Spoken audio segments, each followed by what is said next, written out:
अस्सलाम वालेकुम जी, आप देख रहे हैं मेरा यूट्यूब चैनल अंदरूनी कहानी और मैं हूं मोहम्मद हसनैन खान। कराची में इस वक्त लोग दो चीज़ों से सबसे ज़्यादा परेशान हैं। एक चीज़ तो यह है चोरी और डकैती। कभी भी बाइक पे सवार लोग आ जाते हैं और आपसे कुछ भी छीन के चले जाते हैं। और दूसरी चीज़ है चार्ज पार्किंग।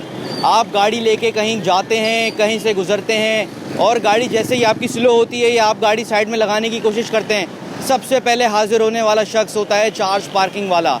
आप गाड़ी को लेकर रुकते भी नहीं हैं कि वो हाजिर हो जाता है कि सर पार्किंग तो अदा करते हैं। कभी आपने सोचा है कि वो आपसे किस चीज़ की पार्किंग मांग रहा है? कभी आपने ये सोचा नहीं होगा कि वो आपसे किस चीज़ की पार्किंग मांग रहा है। हम एक शहरी, हमारी तनख्वाह से टैक्स कटता है, हम कोई चीज़ खरीदते हैं उससे टैक्स कटता है, हम कहाँ कहाँ टैक्स नहीं देते।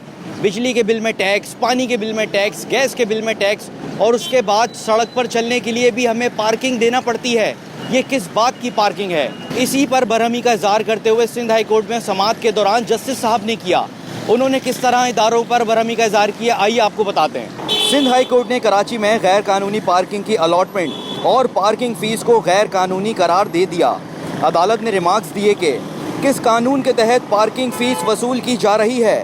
चार्ज पार्किंग के नाम पर भत्ताखोरी बंद की जाए।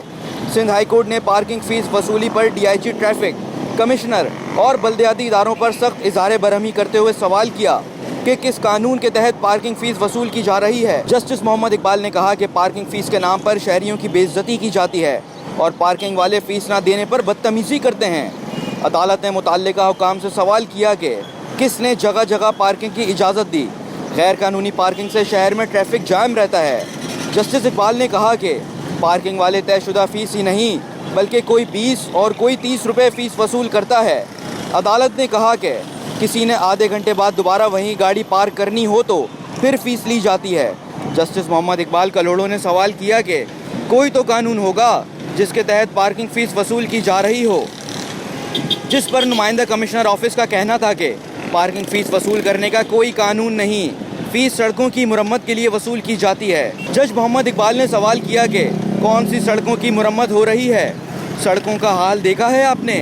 अदालत ने गैर कानूनी पार्किंग पर तशवीश का इज़हार करते हुए कहा कि तशवीश है कि कल को घर के बाहर भी खड़ी गाड़ी पर पार्किंग फ़ीस वसूल की जाने लगेगी और ऐसा हुआ तो इज़्ज़तदार लोग इज़्ज़त बचाने के लिए 20 से 30 रुपये पार्किंग अदा कर देंगे। सिंध हाई कोर्ट ने कहा कि पार्किंग की जगह पर बोर्ड क्यों नहीं लगा दिए जाते।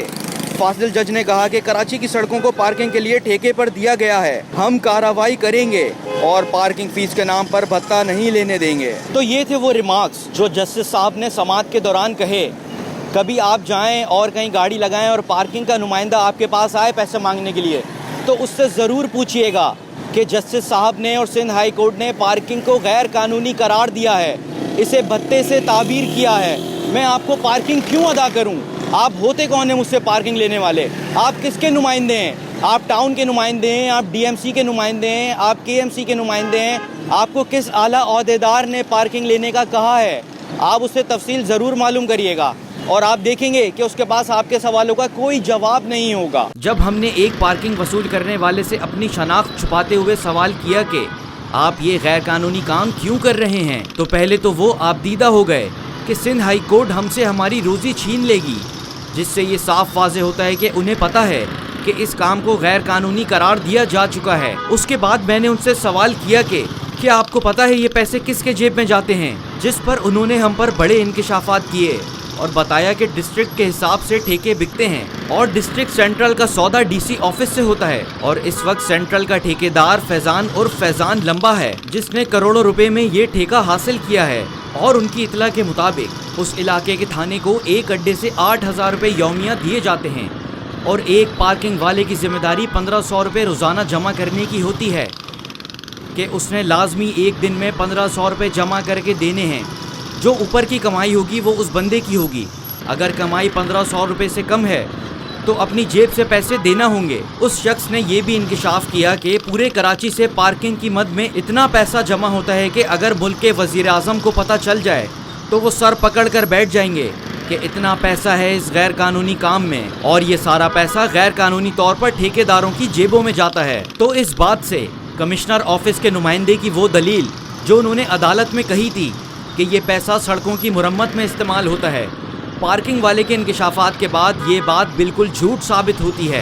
अंकल, ये सिंध हाई कोर्ट ने पार्किंग को गैर कानूनी करार दिया है और उसको भत्ते से ताबीर किया है, तो आप समझते हैं गैर कानूनी कारोबार है पूरे कराची में फैल गया है?